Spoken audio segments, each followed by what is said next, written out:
ئەم کاتتان باش. تاوتوی ئەمڕۆمان تایبەتە بە قسەکردن لەسەر بارودۆخی ئابووری عێراق و بڕیارەکەی بانکی ناوەندی عێراق سەبارەت بە لادانی سفرەکانی سەردراوی عێراقی. هەندێک ئەم هەنگاوە بەکارێکی ئیجابی وەسف دەکەن و هەندێکیش بە سلبی دەزانن. هاوکات زیادکردنی زمانی کوردی بۆ سەر دراوی عێراقی لایەنێکی تری گفتوگۆی ئەمڕۆمان دەبێت. بۆ قسەکردن لەسەر تەوەری ئەمڕۆمان میوانداری دلێر مەحموود بڕیاردەری لیژنەی دارایی و ئابووریمان کردووە لە پارلەمانی کوردستان. کاگلێر بەخێر بێت. بەڵێ کاگلێر لەوێ دەست پێ بکەین لە ڕووی ئابووریەوە بارودۆخی ئابووری بڵین ئابووری عێراق ئێستا چۆن دەبینرێت؟ خۆی ئەگەر ئێمە بین بۆ عێراق بگەڕێنەوە نەختێ بۆ پێشوانە عێراق دەبین حربێکی ساڵی بە خۆی ودی بەرامبەر بە ئێران و ئێران لەگەڵ ئەوە حربێکی بەردەوامی هەبوو لەگەڵ کوردستاندا هەموو دیاتەکان و دواتەکانی کوردستانی چۆڵ کرد بوو اقتصادی کوردستانی داتەپان بوو هەمووی لە مجەمەعا کۆ کردوانێ هەمدیسان تووشی شەڕێکی تربوانێ لەگەڵ کوێتا بۆ مەستی داگیرکردنی کوێت بۆ ئەوەی خۆی ڕزگارکار لەو ئەزمە اقتصادی کە تێکەوت بوو بەڵام بەداخوانێ عێراقی تووشی ئەزمەیەکی اقتصادی تر کردەوە لەگەڵ ئەوەشە لە پرۆسی ئازادی عێراقیشان لە ساڵی 2023 ئەمەشیان هەمدیسان عێراقی تووشی ئەوە تووشی داتەپینێکی اقتصادی تر کردوانێ ئەمە بۆ هۆی ئەوەی کە بەهای دیناری عێراقی بەڕاستی ئەوەندە دابەزێت کە هەتاوەکو نەوکو لە بۆرسەکانی دنیادا لە بازارە ناڕسمیەکانیشە زۆر کەمی باسی دیناری عێراقی ئەکرا بە ڕادەیەک بەڵام ئیمڕۆ لە دوای پرۆسی ئازادی عێراقەوە ئەو ئەبینی بۆ چەند ساڵێک دەچێت لەبەر عێراقی وڵاتێکی دەوڵەمەنە و خاوەنی زێری ڕەشە کە نەوتە و لەگەڵ ئەوە ئەتوانم بڵێم تقریباً نەختێک ئارامی بەخۆیەوە دیوە و گەشەکردنی بەخۆی دیوە بارودۆخی ئابووری عێراقیش هەموو عێراق بە کوردستانیشەوە بەندەوە بارودۆخی ئەمنی و سیاسیەوە بارودۆخی ئەمنی چەند باش بێت چەند سەلامەت بێت ئەوەندە سەرمایەش گەشە ئەکا لە سایە بارودۆخی سیاسی چەند بەرەو باش بڕۆت و دیموکراتی قوڵ بێتەوانێ و یەکتر قوبولکردن هەبێت لە عێراقا ئەوەنش بارودۆخی ئابووری بەرەو پێشەوە بەڵام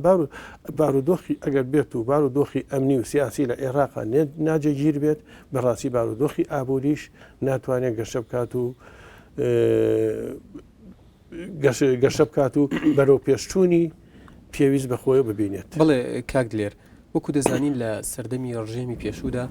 ژێرخانی ئابووری عێراق بڵین بە شێوەیەک لە شێوەکان ڕوخانی بەخۆیەوە بینی بوو و وەکو خۆشت وتت داتەپینێکی زۆر لە ئابووری عێراقدا هەبوو چونکە بڵین زۆربەی داهاتیە وڵاتە لە چەک و لە تەقەمەنی و لە کۆمەڵێک شتی ترا سرف دەکرا بەڵام لە ماوەی 8 ساڵی ڕابردوودا پێت وایە کە ژێرخانی ئابووری عێراق گەشەیەکی بەخۆیەوە بینی بێت و بڵین بەرپرسانی عێراق توانی بێتیان عێراق لەو داتەپینە بە شێوەیەک لە شێوەکان بێنە دەرەوە. تقریبا وەکو ئیشارەتم پێ پێشتریش من ئەتوانم بڵێم گەشەکردنیەکی تاکو ڕادەیەک بەرچاوی بەخۆی و دیوە بەڵام ئەوە نییە بەو شوێ بێ کە پێویست بێت چونکە بۆ نمونە ئێستا نرخی دیناری عێراقی لە بانقی ناوەندی عێراقا مەقابل بە دۆلار بە 1920 دینار دانراوە ئێستا تقریبا ئەوەنە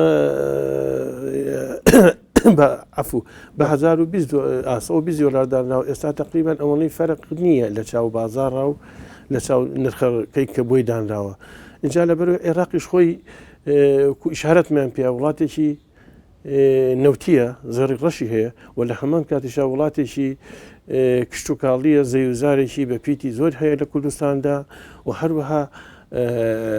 ناوچەی ئەسەری و شوێنی پیرۆزی ئاینی زۆرتیایە لەبەرەمانی مەجالەکان زیاتر کراوەترن بۆ ئەوەی کە ئابووری عێراق بەرەو پێشەوە بچێت و تاکو ئەم ڕادێ پێشکەوتن ئەبین دێ بەڵام ئەو پێشکەوت نەبێت کە ئێمە ئەمانوێت ئەو پێشکەوت نەبێت کە پێویستە بۆ عێراق نەخێر. بڵێ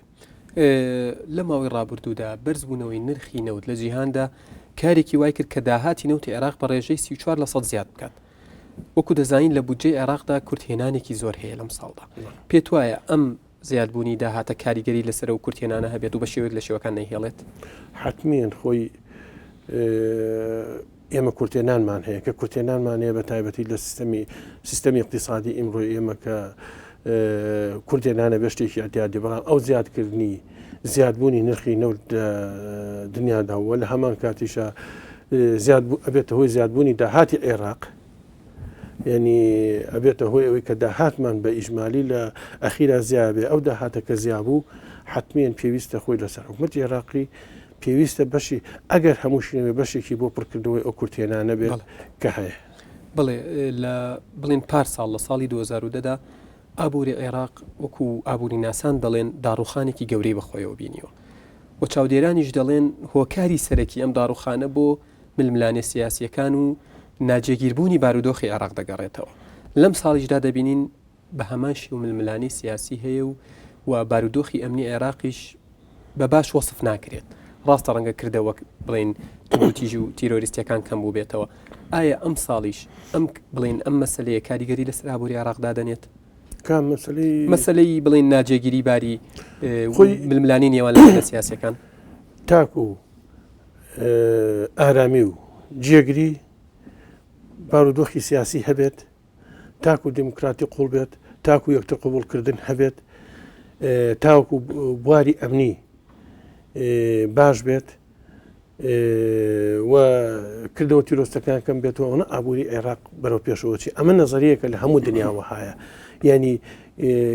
مەسلەی سەرمایە لە شوێنی ئەمینە، لە شوێنێکا کە زەمانەتی تیاابێ گەشەی خۆی گەشە ئەکات، لە شوێنێکا کە زەمانەت نەبێ هیچ کەسێک نایەوە بەرهێنان بکات، لە شوێنێکا کە زەمانەت نەبێ هەتاوکەوە بەرهێنە ناوخۆیەکانیشمان بۆ بەرهێنان ناکەن و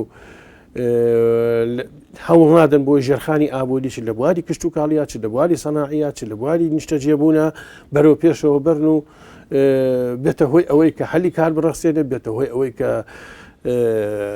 وەزعی خەڵک باش بکات. لەبەرەوە ینی چەند بارودۆخی سیاسی بەرەو باشی بڕات، چەند بارودۆخی ئەمنی بەرەو باشی بڕات، ئەمە نەزەریەکە. ئەمەش بارودۆخی اقتصادی ئەو وڵاتە بەرەو پێش ڕوا کە ئێمەش لە عێراقین پێشکەوتن بڵێ بە قسەکردن لەوەی لەسەرەوەی کە ئێمەش بڵین بەشێکین لە عێراق هەندێک جار کوردستان بە عێراقەکەی تر ناو دەبرێت. پێت وایە بڵین گەشەنەکردنی یاخود با بڵین بە شێوەیەکی تر بڵین گەشەنەکردنی ئابووری عێراق تا چەند کاریگەری لەسەر ئابووری کوردستان دادەنێت؟ خۆی تاسیری هەیە، تاسیری هەیە، بەڵام لە هەمان کاتە ئەتوانم بڵم ئیمڕۆ قیادەی ینی ئەو بەرنامە ئابووری کە لە کوردستاندا هەیە و ئەو بارودۆخە ئەمنیە جێگیری کە لە کوردستاندا هەیە و ئەو یەکتر قوبوڵکردنی کە لە کوردستاندا هەیە، ئەو ئازادی کە بڵێن ئیمڕۆ لە کوردستاندا ئەیبینین و ئەو هاوکاری خەڵک و حکوومەت بۆ ئەوەی کە باری ئەمنی جێگر بێت، ئەمە زیاتر وهای کردووە کە وەبەرهێنەرانی بیانی بەڕادێکی زۆر ڕووکەنە کوردستان و بڵین هەرێمی کوردستان وەبەرهێنان بکەن و وەبەرهێنەر و سەرمایهداری ناوخۆیش متمانەیەکی لا دروست بووە کە ئیمڕۆ پارەکەی لە ناوخۆی ئەخاتە گەڕ، پارەکەی لە ناوخۆی ئەخاتە بواری وەبەرهێنان و بەرهەمهێنانەوە لە هەموو بارەکاندا. لەبەرەوە ئەمەش هەڵبەتە خۆی یەکشتەیە، ئەمە ئەوە نییە بە تاقی تەنیا حقیقەتی بڵین خۆی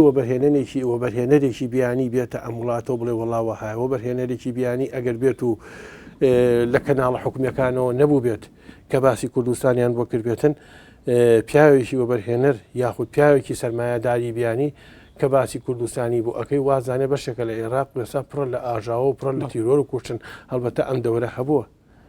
کە توانویانە حکوومەت توانویەتی بۆ بەرهێنەرەکان بگەێنێ کە کوردستان جیاوازە لە عێراق و عێراقێکی ترە و عێراقێکی هێمنە و چاوەڕێ ئەوەش ئەکرێریانی لە زۆربەی کاتە کە عێراقی چاو لە کوردستان بکات. بڵێ کاک دلێر دەرماڵی سێ سەرۆکایەتێکی عێراق هەرچەندە داواکاری لەسەر ئەوە زۆر بوو کە کەم بکرێتەوە، بەڵام دەبینین بە ڕێژەی 40% زیادی کردو و ڕەخنەگرانیش پاساویان بۆ ئەمە ئەوەیە کە ئەو ڕێژەیە کە زیاد کراوە بڵێن 1.5 ملیۆن لە کۆی 7.5 ملیۆن کەسی کەم درامەت لە عێراقی دەرەکرد، واتە 1.5 ملیۆن لە هەژاری دەردەکرد. پێت وایە بۆچی هەنگاو نەنراوە بۆ کەمکردنەوەی و لە ئێستادا زیاد کراوە لە کاتێکدا ڕێژەی هەژاری لە عێراقدا زۆر زۆر؟ ئەمە شەگەڕێتەوە بۆ ناتوافقی سیاسی، ئەمە شەگەڕێتەوە بۆ ناجێگیری بارودۆخی سیاسی. ئەژی ناخۆی پێویستە ئەو حناوە بندێت ئەو موچە و دەرماڵی هەر سەرۆکایەتەکەی عێراقم بکرێتەوە و چۆن لە کوردستانە ئیمساڵ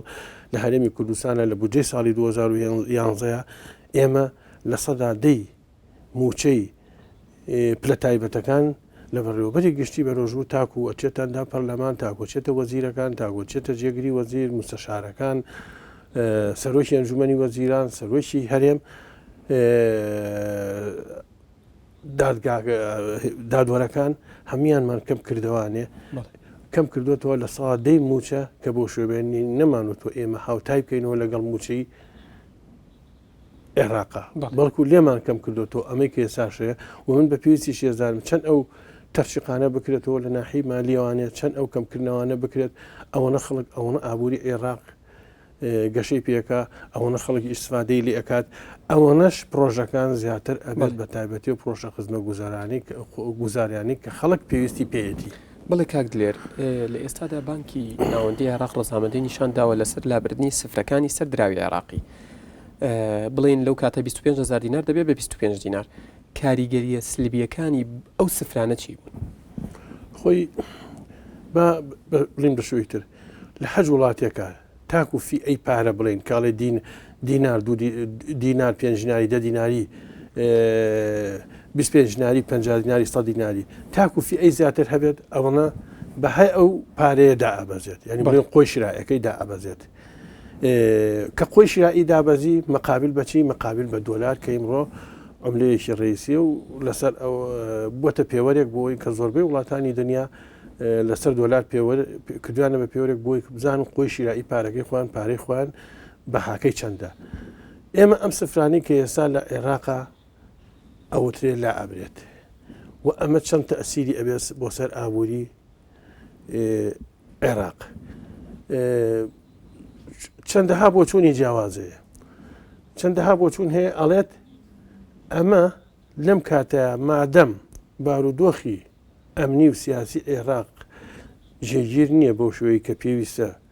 بۆ گەشەکردن و لەدایک بوون و بەرەو پێشچوونی سەرمایە و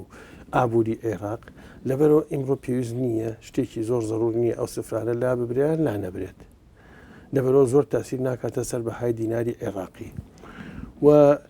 زۆر بۆ چوونی شەیە ئەڵێ تەسیرەکاتە سەر بۆ چوونی دیناری ئێمە بۆ نمونە لە سەرۆکایەتی لیژنەی دارایی خۆمان زۆر سەرۆکایەتی لیژنەکە زۆر کەڕە مناقەشەی کە ئەوەمان کردووە ڕێیەکان زیاتر ئەوەیە بۆ منەکە دکتۆر ئاراز ئیشارەت بووە دەڵێ ئەم بارودۆخە ئەم سفرانە لا ببرێ و لا نەبرێت زۆر تەسیر ناکات بگرێت لە سەرەتاوە نیشێ لە سەرەتای ئەوەی کە سفرەکان لا ئەبرێت ئالۆزیەک پشێوەکیش لە بازارە دروستەکان لەبەرەوەی خەڵک ڕاهات بوو ئەماوەیە لەسەر ئەوەی کە ئەو پارێت چۆن بەکاربێنەوە چۆن هینی کات و چ ئەمە لەلایەک لەلایەکترەوانێ بەنسبەت و شەریکاتانی کە هاتبوونە عێراقەوانی کاریانە کرد چ لە کوردستانە کارەکەن یعنی ڕاهاتبوون لەگەڵ ئەو پارەیە کە چۆن و بە چ شێوەیەکە و چۆن ئیشی خۆیان کرد ئەمە تاکو ڕادەیەک نەختێ پشێویش لە ناو بازارە دروستەکە بۆ ماوەیەک و لەم پشێویشە مەجموعەیە کە ئیسفاداکە و مەجموعەیە کەسیش تووشی زەرەر ئەبێت بەڵام من ئەڵێم ئەمە لە ڕووی نەفسیەوە ئێمە سەرۆکاتی لیژنەکەشماڵین لە ڕووی نەفسیەوە لەوانەیە خەڵگوات تەسەورکە ئابووری عێراق بەرەو پێشەوە بەرە یاخود بەهای دیناری عێراقی بەرەو پێشەوە بەرێت ئەگینا بەهای دیناری عێراقی غیتاعەکەی چییە؟ نەوتە ینی زێڕی ڕەش نەوتە وەکو سعودیە کاتی خۆی ئاڵتون بووە کاتی خۆی لە سەردەمی ڕژێمی پێشوە ئاڵتون بووە کە پۆین سێ بوو هەر دینارێک بەڵام ئیمڕۆ نەوتی ڕەشە چەند مؤسساتی نەوتی چەند اقتصادی عێراق بەرەو پێشەوە بچێت وەزی اقتصادی جێگیر بێ وەزی ئەمنی جێگیر بێ ئەوەش دراوەکەمان بەهاکەی زیاکە و قۆی شرایەکەی زیێ ئەکات ئەگینا تەنها بەوە نییە تۆ سفر لابەریت بڵێ سفر لابەری 1000 بکەی بە 1 دینار 25,000 بکەی بە 25 دینار نەفسیە ممکنە بۆ ماوەیەک وەهابێت و ممکنیشە گۆڕانکارێکی باش اقتصادیش بێت لە پڕ کەواتە تۆ تا چەند هاوڕایت لەگەڵەوە بۆچوونەی دەڵێت کە بڵین ئابووری ناسان دەڵێن پسپۆرانی بواری ئابووری دەڵێن لابردنی ئەم سفرانە کاریگەری نەرێنی دەبێت لەسەر هەڵاوسانی ئابووری لە عێراقدا و لەسەر باری گوزەرانی هاوڵاتیانیش خۆی ئێمە وانە ئەوە بۆ چوون هەیە بۆ چوونیەکە ئەڵێ نەرێنیە بێ بۆ چوونیەکە ئەڵێ ئەرێنیە بێت ئەو بڵێن مەسەلەی هەڵاوسان تەزەخم لە عێراقا بە چ بەو سفرانە نابێت کەم بێتوانێ نەکە تەزەقم دروستە بێت و نەچاکی شەوێ بەڕێی بەڵێ هەر عینەن خۆی ئەمێنێتەوە بەڵام وکوتم لە سەرەتاوانێ پشێویەک وەزعێکی ئابووری وەزعێکێتە ناو کۆمەڵەوە لانی ئەو شەریکاتانی کە هاتوونەتە ناو عێراقەوانەیە ماوەیەشیانوێ ماوەیەگە وەسن ماوەیەگە شڵەژێن چۆن بیرەکەنەوە ئایا نرخی پارەی نرخی دراوی عێراقی بەرەو کوێ ئەڕوا بەرەو کوێ ناڕات بەرەو چ شوێنێکە ڕوا جێگیر ئەبێت جێگیر نابێت یەتەوە سەر عەفوو قۆی شراکەی بەرامبەر بە دۆلار نزمترە بێتوان بەرزترە بێتەوە ئەمە بە مۆزعەیە لەبەرەوە چ نەرێنی بێت چ ئەرێنی بێت ئەوە شر نییە بوو گۆڕانکاری اقتصادی لە کتوپڕێکا بێت ئەوە فترەیەکی ئەوێت فترەیەکی بۆ فترێ ئەتوانێت ئەو شتە بسلمێنێکە بە چ شێوەیەکەوە بەڵام سەرەتا کتوپڕێک شتێک دروستەکە ئەوە شتێکی کتوپڕ بێت بڵێ کاک دلێر دوا پرسیارم سەبارەت بە دانانی یان زیادکردنی زمانی کوردی تێڕوانینتان چییە بۆ زیادکردنی یان نووسین لەسەر دراوی عێراقی بە زمانی کوردی خۆی ئەگەڕێتەوە بۆ ئەوەی کە ئەمەیەکە لە جێبەجێکردنی مادەی چوار لە دەستوری عێراقیە کە لە زمانی کوردی و زمانی عێراقی دو زمانی فەرمین لە عێراقدا لە عێراقدا وە لە هەمان کاتیشە ئەمە ئەگەڕێتەوە بۆ ئەوەی کە بە پێی هەل لەسەر مادەی سەودای کۆمەڵ شتی حەسی هەیە وکو مەسلەی دەرکردنی دراو کە لە دەسەڵاتی هەرێمەکانانیان دەریکەن بەڵکو دەسەڵاتی حکوومەتی اتحادیایەکە بێ ئەوان توانای دەرکردنی درایان هەیە درایان هەیە ئەمە هەردووکیانی تا جێبەجێ کردووە لەوەی کە ئەگاتە ئەوەی کە پێمان ئێمە زیاتر ئەگاتەوەی کە چەند مەسلەیەکی اقتصادیە ئەوەنەش مەسلەیەکی سیاسی وانای مانای شەراکەتێک تعبیر لە شەراکەتی پێکاتەکانی عێراقەکە بە تایبەتی تعبیر لە شەراکەتی ئەو دوونەتەوە سەرشی عێراقەکە کە لە عێراقا دەژین کە بریتین لە عەرەب و کورد کە ئیمڕۆ لەسەر پەساپۆرت یان لەسەر پارە بە هەردوو زمان ئەنووسرێت ئەوەی تر ئەمە بەم شێوەیە ئەبێتە هۆی ئەوە ئێمەش ئەوەی تر عێراقمان لا خۆشەویست بێت و خۆمان بە خەڵکیشی عێراقی بزانین. بەڵێ دلێر مەحموود بڕیاردەری لیژنەی دارایی و ئابووری لە پەرلەمانی کوردستان سوپاس بۆ ئامادەبوون لە ستۆدیۆی تاوتێ. سوپاس بۆ ئێوەش. بینەرانی عزیز تاوتوێ ئەمڕۆمان کە تایبەت بوو بە بارودۆخی ئێستای عێراق کۆتایی هات تا تاوتوێیەکی تر شاد و بەختەوەربن هەر بژین.